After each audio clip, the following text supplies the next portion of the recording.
Ovo su oni recepti gdje jedva čekam da vam pokažem kako je ispalo na kraju.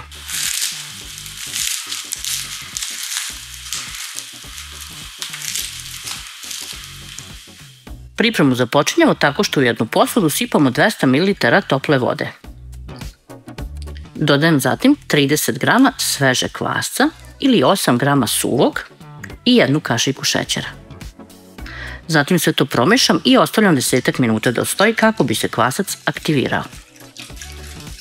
Za to vrijeme razmerim 750 g mekog brašna, dodam 1 kašiku soli pa sve to promešam. Osim brašna i soli pripremim 1 cijelo jaje, 50 ml ulja i 250 ml vode. Nakon 10 minuta sipam vodu, a zatim i ulje. Dodajem jaje koje ću prvo malo da umutim, a onda i aktivirani kvasac. Onda prvo mešam varjačom, pa mesim testo. Testo.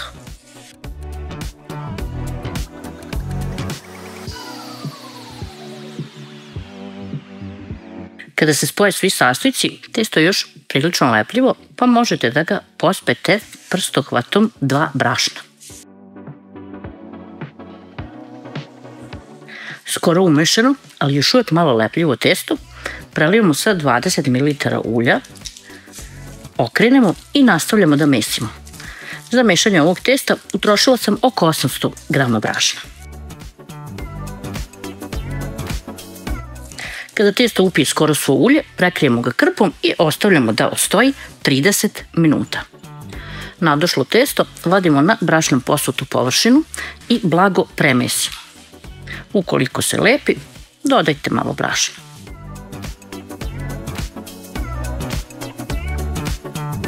Ovako dobijeno testo delimo na 10 delova.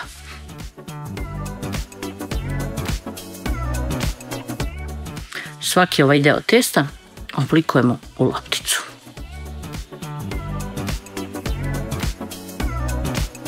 Ovako pripremljene loptice ostavljamo pokrivene krpom 5 minuta da odstoje. Uzmemo sad jednu po jednu lopticu, malo je rukom stisnemo, a onda oklađujom razvučemo. Ukoliko vam se jako lepi, slobodno pospite sa malo brašna.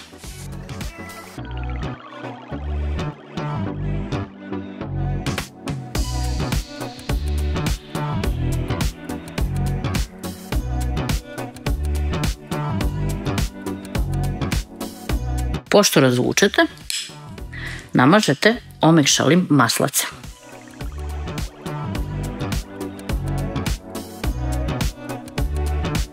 A onda uvijete.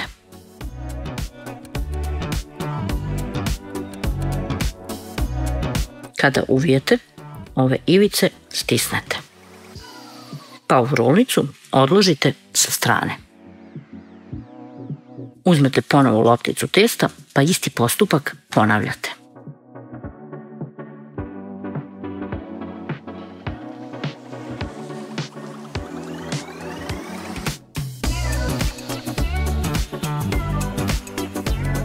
Poslažemo ovako rolnice na brašnom posutu tacnu, pa i rolnice pospemo sa veoma malo brašna, samo kako nam se ne bi zalepile za ovaj najlon. Prekrijemo najlonom i nosimo u zamrzivač na 30 do 45 minuta. Izvadimo rolnice iz zamrzivača i sada svaku razvučemo gore dole.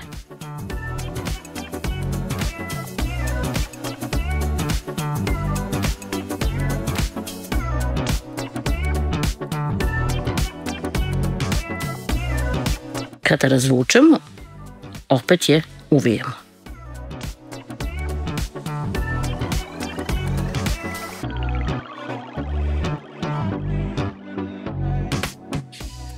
I kada uvijemo, to izgleda ovako. Posle uvijanja, dobijanu rolnicu nožem presečemo.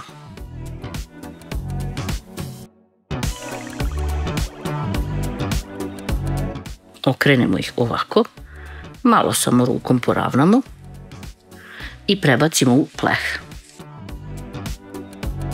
Poslažemo u pleh Prekrijemo najlonom i ostavimo 30 do 60 minuta da odstoji. Jedno žumance umutimo sa jednom kašikom mleka.